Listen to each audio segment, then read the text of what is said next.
everyone, welcome back. So we're going to paint some miniatures today. I haven't done for a little while. So I have paper towel, I have my water jugs, I've got 2. Scrap paper we can play with, and also pen, watercolors, tape if we need it, a water brush. I don't think I'll use that today. What one's this? That is a size 6, I think. I don't like using this one, so I don't think I'll use it. This is in there. We might use that. And I think that's all for now. Yeah. So I will use this one, which is the dagger brush. The link for it is down below. And we have a size 00. So both of these are staple.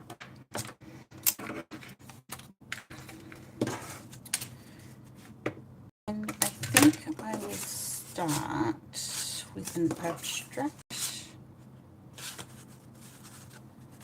at the beginning.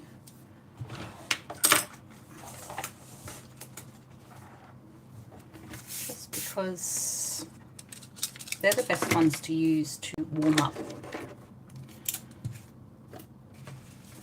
Especially if you haven't done anything for a few days.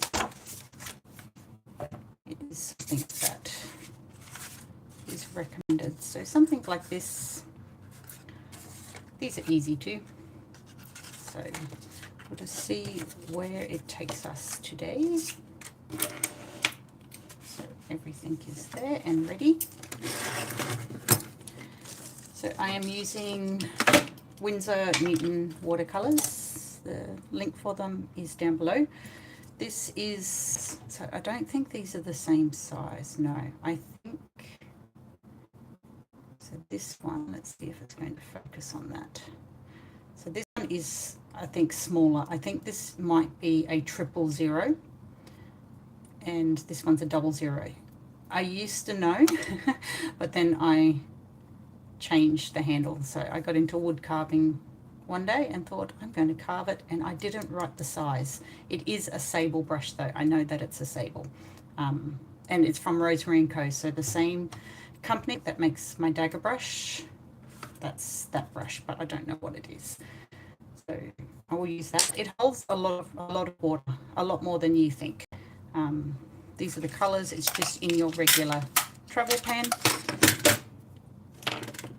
So because we haven't done any playing around or painting for a couple of days, it's so important just to do a warm-up and kind of get into the groove again of painting. So choose your favorite color, just one. Mine, of course, it's always indigo. That is my favorite color, because I think you can get so much depth with indigo. And we're painting an abstract as a warm-up, and you want to be as free and as relaxed as possible. Don't worry about how it turns out, and start with something that's very watery and just play, and then figure out the shapes a little bit later, but let the brush do the work. Once you've got your base down, go back in. Oops, my indigo's here. Pick up something darker, and this is where you want, this is where the relaxing comes in. That you're able to just drop the color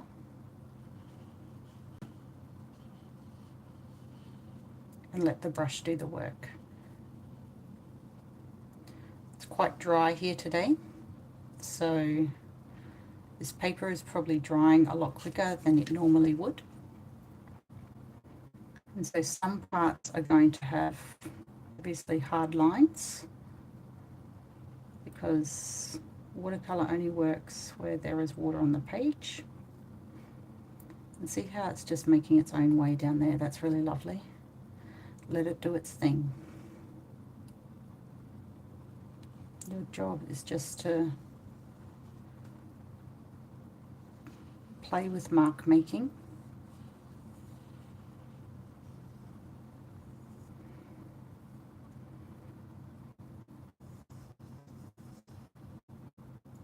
And watch the way that the colour moves through the water on the page.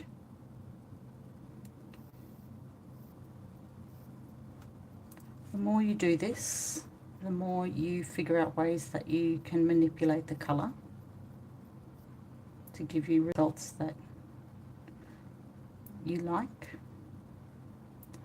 I know that I've got a lot of colour on my brush at the moment, and what that's doing is it's allowing me to darken some areas, because like all paintings, the play between the light and the dark is what makes it interesting. So you can see here that because there's so much water on this part of the page, when I dropped in that darker colour, now that's kind of trying to find its own path. And when it does that, I'll try and zoom in a little if you can see it. What that does is, because of this kind of particular pigment, is 3 pigments or 3 powders mixed into one. Each of those powders are separating and they're kind of finding their own path. So think of watercolor in the same way that when a river runs, it's carving a path through the earth. And a watercolor paint will carve its own path through the water that's on the page.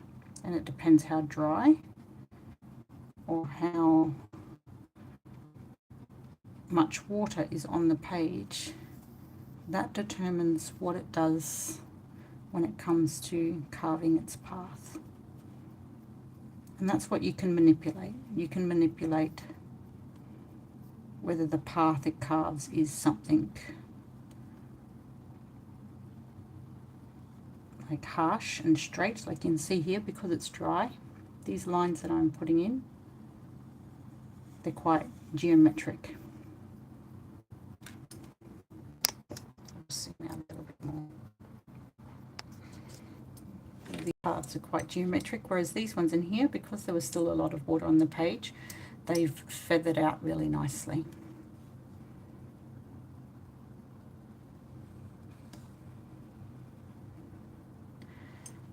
So I'm going to leave it as it is right now, because that was literally quite a few seconds. It didn't take us very long at all.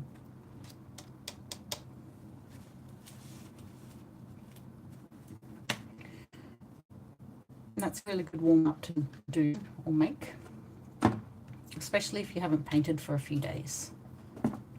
So let's grab, what I want to do is I want to do a warm-up with a landscape. So you can see I do a lot of these warm-ups. And now I want to do one that's more of a landscape. If I've got any pages left, there we go, there's a page.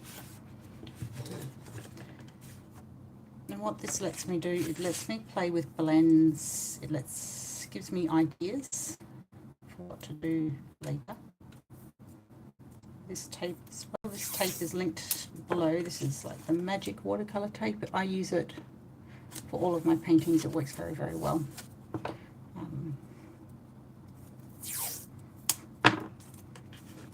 It doesn't bleed underneath the page if I've put it on correctly and press down what I needed to do. It isn't as effective. Excuse me.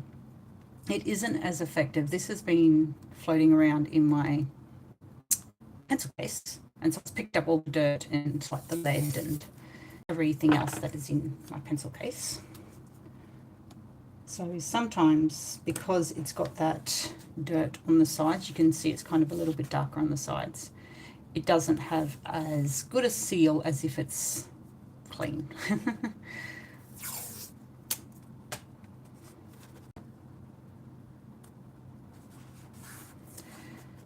Okay, now I don't normally paint in these colours, but I'm going to mirror this picture with the earthy colours.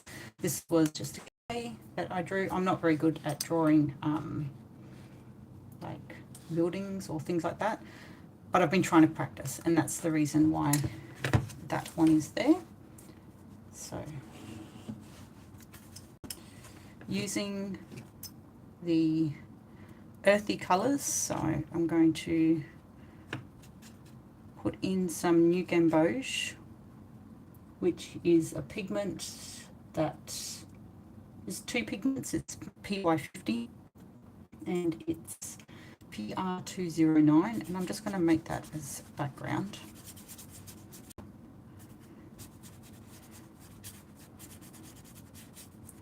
going to try not to be too precious with it, and I'm going to pick up, I believe this one is Raw Umber. I rarely use it. This has been in my original palette for some time. I'm just going to play with these colours. So obviously trying to find a horizon line. The lighter your colours, the further away something feels or appears to be. So that's a good tip for landscapes, is if you want the mountains to feel like they're all the way in the back, paint them lightly. I'm going to blotch out some of the background colour so it creates the idea of clouds. This is just going to be very quick.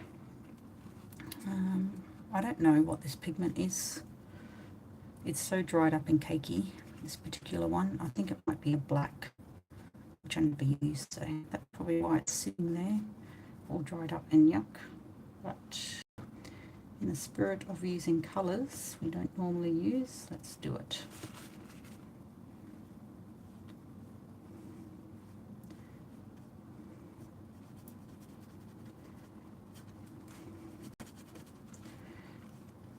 So it's feeling a little bit muddy and gross. That's okay.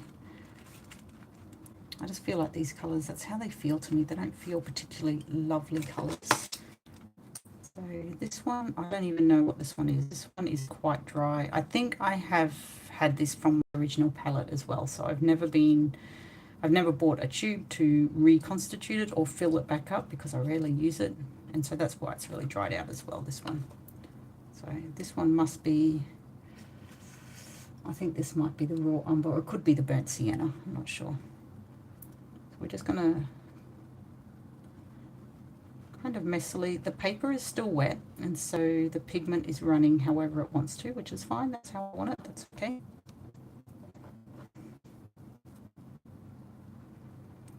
The good thing about the earth colours is that they really go with the gold really well, which is nice. Okay, I'm going to rinse off my brush a little bit. I'm going to wipe off the excess just a little bit. Because this is still wet, I'm just going to bring some of that down as part of the reflection. And it gives the impression that it's the same colours, so it gives the impression that those things are being reflected in the water below it. And your mind is clever. You don't have to actually do it exactly for the mind to read it as a reflection. It does it automatically. Now I know from experiment that there is a certain colour that works really well. I don't actually think it's in this palette. Is it this one? No, it's not even that one. Is it this one? Let me check. Oops, there goes my light. One here. Yes, this one. So this one is quite a dark green. Let me put the light back up on there. That's better. And I know that this one goes very well with these earth colours. So it gives that point of contrast, and I'm just going to put in some leaves and bush kind of things there.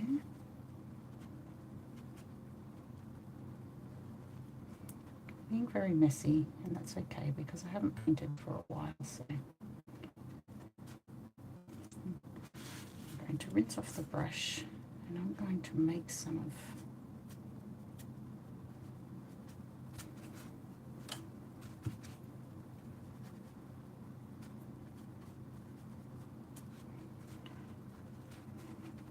good.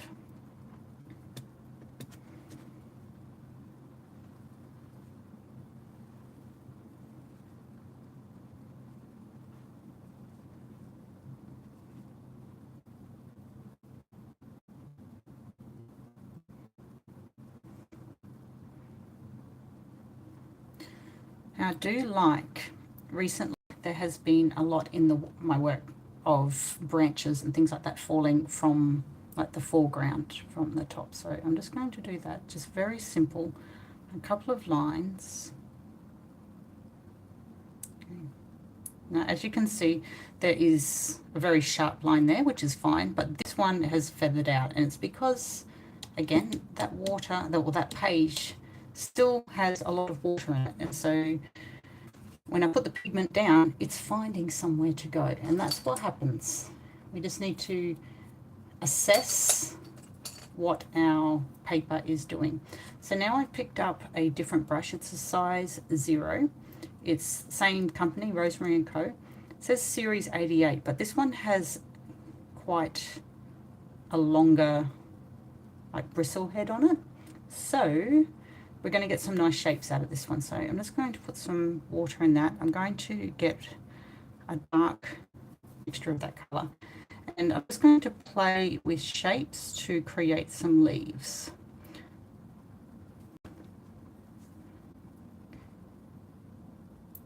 Now again, because the paper is wet underneath, I'm not getting some crisp lines, but I kind of don't want that with this one. I'm happy to run with it this way because it still reads as leaves being painted in. So you can see I'm just using the brush like on its side. And I think because I'm right-handed, like if I use it like that, I could get a thinner top, but now that I am on the other side of the branch, I can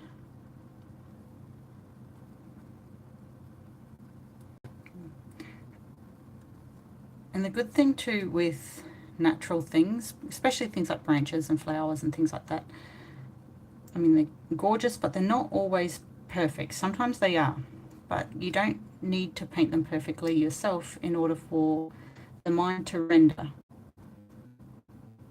it for what it is. So we can tell that these branches where we have overlapping leaves, the mind can read that. It's very good at doing stuff like that. So just having that over the top, that's enough. Now it feels like it's too top heavy. There's too much happening on the top and there's not enough on the bottom. And so our brain is kind of, it's a little bit confused. So what we can do is we can balance that out. And I'm just using this dark, this is one of my favorites. This is Perylene Green, which is a Winsor & Newton pigment. Obviously there's other brands as well, but this is the pigment color that I use. So that's completely fine, but I'm going to make that a little bit darker, especially in the bottom corners, just like that.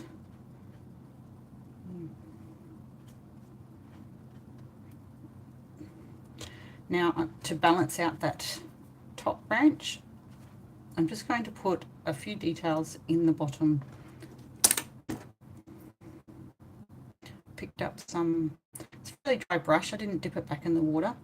And now I'm just grabbing some of that wet pigment that's on the bottom here, and I'm brushing it up to create like a grass area. It's very easy, it's very quick, it's just getting used to how much like the water and paint ratio in your brush. So I'm going to pick up some more pigment, and I'm going to, I did dip my brush in the water. So now it's very much loaded with paint. It's like thick with paint. It's kind of very buttery consistency. I'm going to do the same thing. I'm not sure if it's going to pick up, but some of those spindly leaves are darker in their value. And what that does, it just gives the eye a little bit of contrast, and it makes it feel a little bit more realistic, I guess, even though we're not going for a super realistic painting.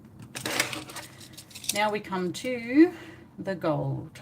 The amount of questions I get about this gold. It's a handmade gold. I have a link to a similar brand.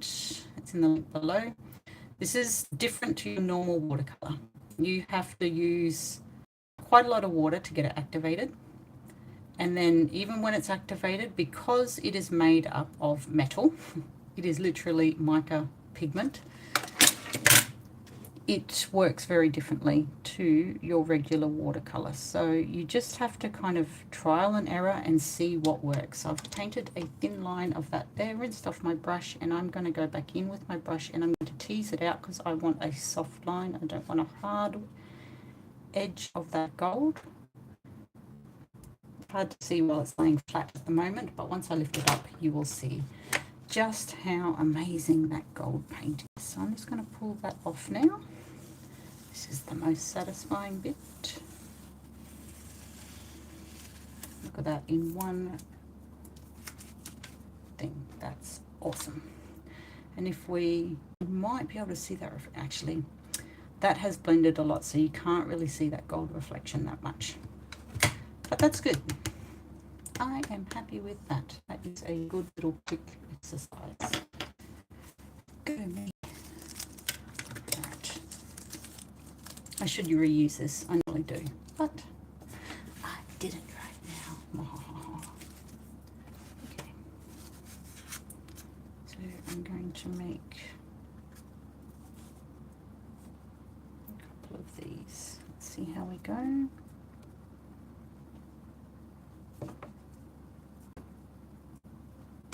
Not sure how they will go, we'll see.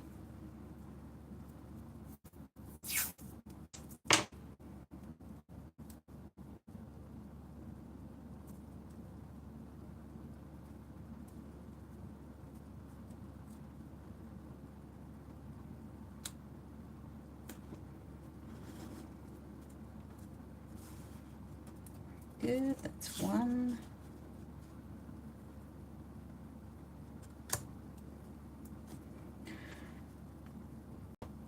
Part of lining these up is probably what takes the longest. That's there.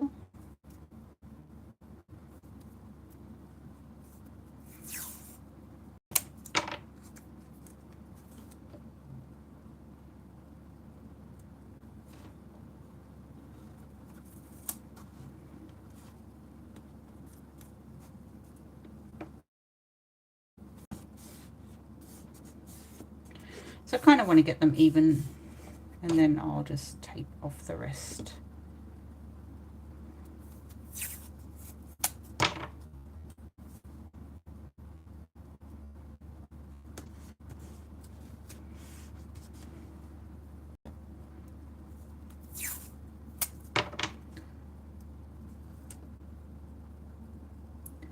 So the tiny treasures that I like or that end up working, they get listed on the website, become available. They don't all make the final cut. Oh, we have a hi. Hi, sorry I didn't see the message earlier.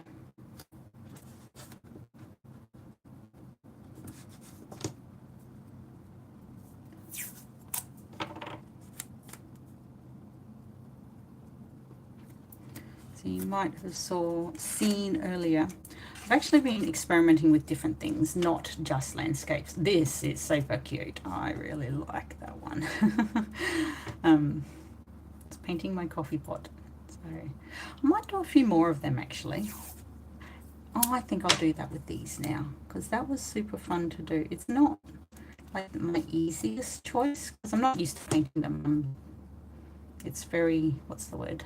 Difficult for me to paint because it's something that I don't paint objects that often, but I've been wanting to get into the fruits and the vegetables and just to push myself a little bit more because I don't really push myself when it comes to the painting, except when it comes to the faces, which is something I might do now actually. I'm kind of in the mood to paint a face, so I might do that after we've played with this.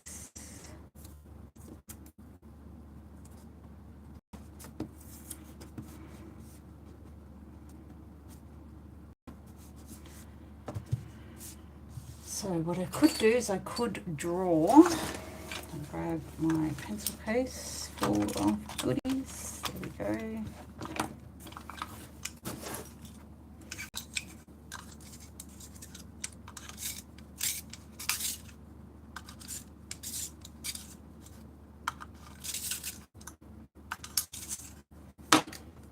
Do something a little bit similar. I'll try and copy what I already did.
So this is where the small brush will come in handy, and I'm going to start with a very light value of the indigo.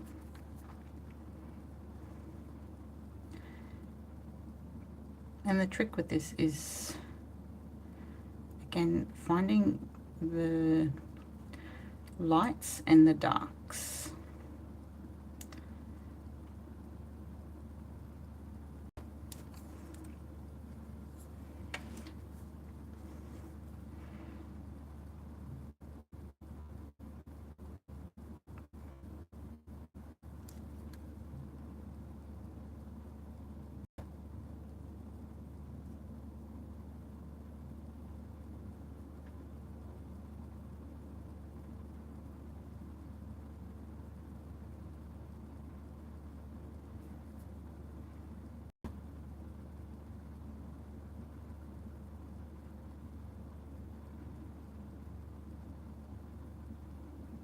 And because it's angled, like it's a coffee pot that is quite, it's got a lot of angles.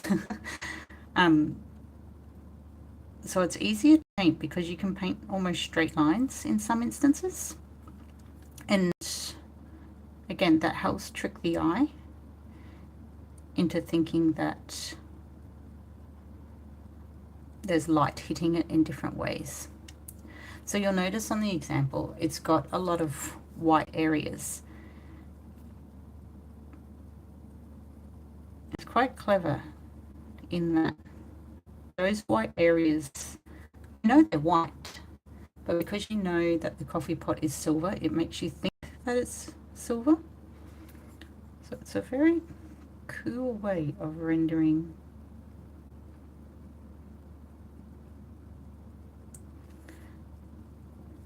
Okay, so we kind of got our base layer in there already.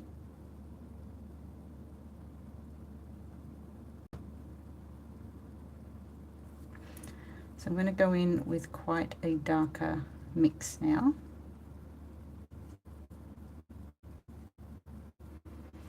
And I'm going to find the areas that kind of that middle section.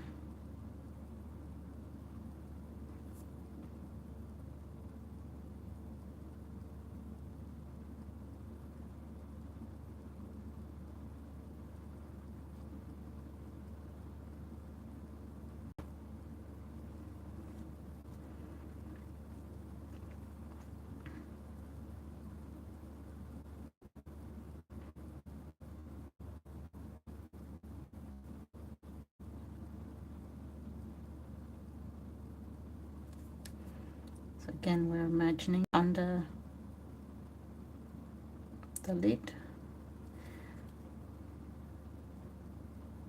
that there's this section that is in shadow.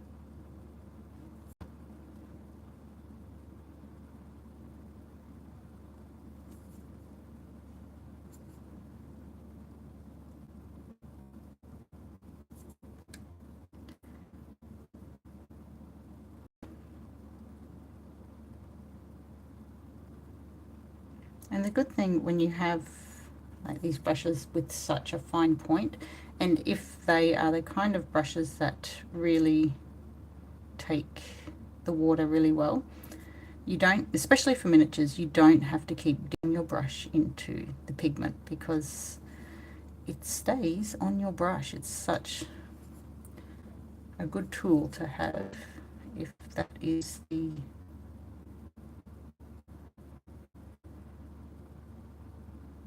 line you're going to go down when it comes to painting in miniatures. So I've just got my darkest value here. It's almost, probably looks black on the screen, to be honest.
It's nice to do. It's very relaxing.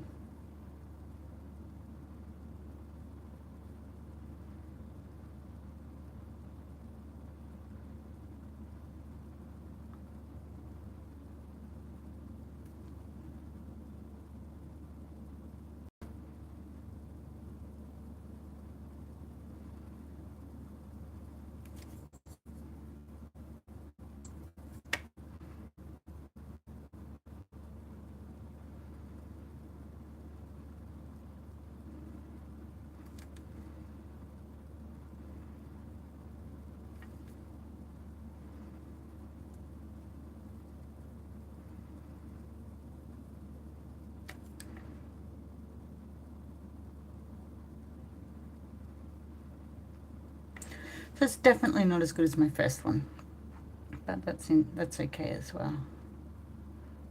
It's kind of like part of getting the rep, so kind of that's how I view it. I don't know if that's the right view, but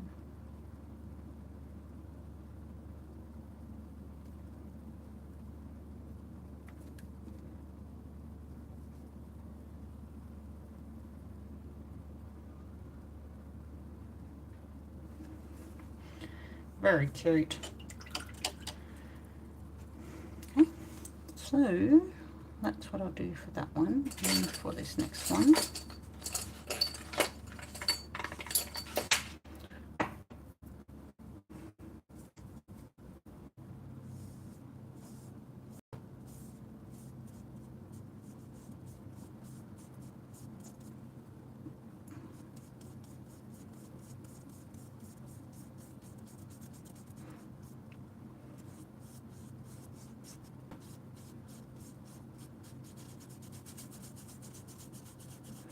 so I'll let the water soak into that while I go on to the next one.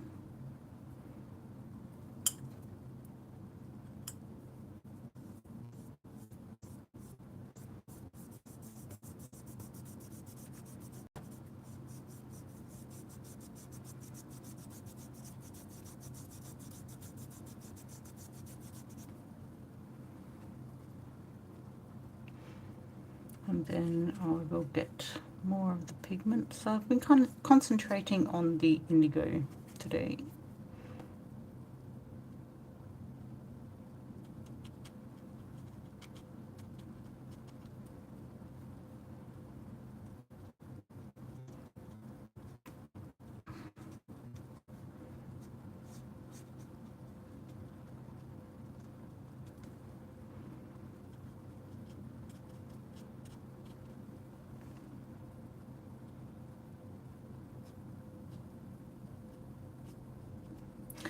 Have you ever seen those pictures that are like a blurred Polaroid?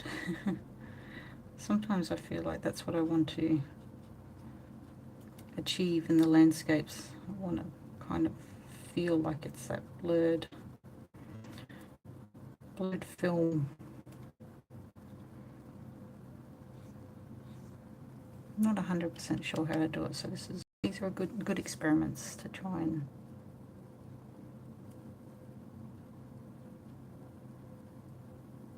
just using a combination of the flat part of the brush and also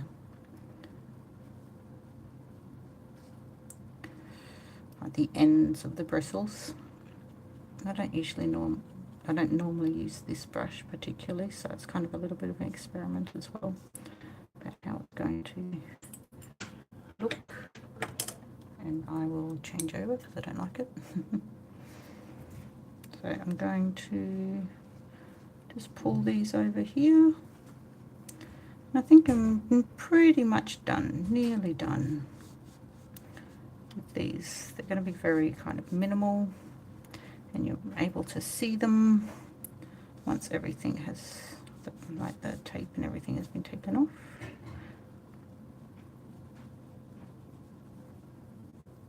So I'm just bringing that darkness down to the foreground on that one. And then this one, something very simple and very quick. And then I might leave that as is.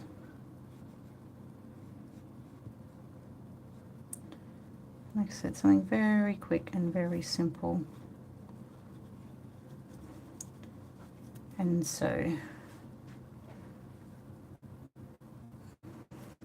good for a painting session that if you haven't done any for a while. It's good to experiment with the colors and just get back into painting again.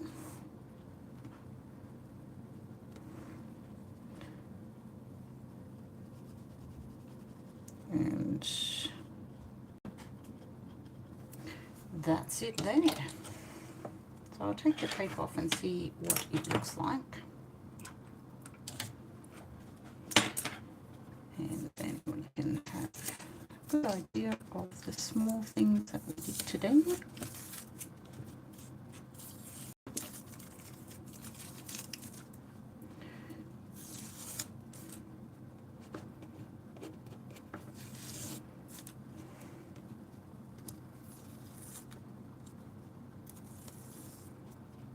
They look really cool. It's so quick and so, well, I find them easy. Maybe it's just because too I have painted a lot of landscapes. I know which colours and textures work well.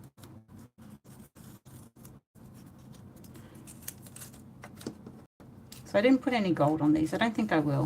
I'm just going to keep them plain. I just wanted them something very simple and easy. So yeah, they're kind of cute. This one definitely prefer the top one, maybe because my shading was a little bit better on that one as well. There you go. That was us today. We had abstracts, we had landscapes, we had a few different fun activities. So thanks guys. We'll have a quick look at the close-up, see if we can get some more details, and that's it for now.